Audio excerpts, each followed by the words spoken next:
పద్మజ, 2 ఏళ్లయింది మీ ఆయన దుబాయ్ పోయి. నీ పూరిల్లు ఇంకా పూరిల్లుగానే ఉంది. నీకర్థం కావట్లేదు. నీ వంటి మీద లక్షల విలువ చేసే ఆస్తులున్నాయి. వాటిని నాకమ్మితే నీ ఇల్లు డాబా అయిపోద్ది.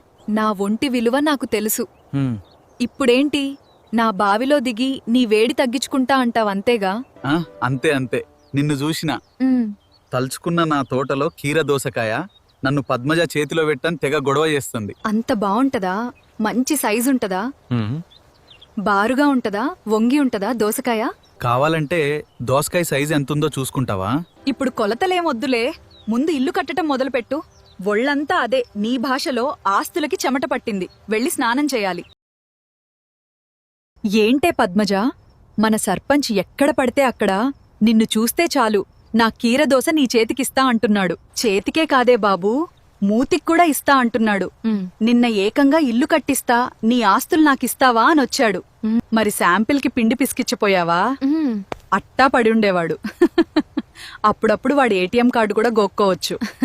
గడ్డ మీద సూరిగాడు నీ బిస్కెట్ నాకుతా అని తిరుగుతున్నాడుగా. నాకిచ్చావా మరి? గాడిదకి 2 సార్లు ఛాన్స్ ఇచ్చానే. విందు భోజనం చేయటమే గాని చదివింపులేమీ లేవు.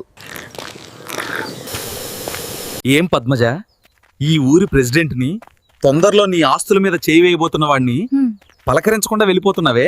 నా మడి ఇస్తా, దున్నుకుందూలే గాని టౌన్కెళ్తున్న సరుకుల కోసం ఇప్పిద్దూరా? వస్తాలే గాని ఎండకి తిరిగి అలసిపోతావు. టౌన్లో ఏసీ రూమ్ తీసుకొని బరువులు చూసుకుందామా?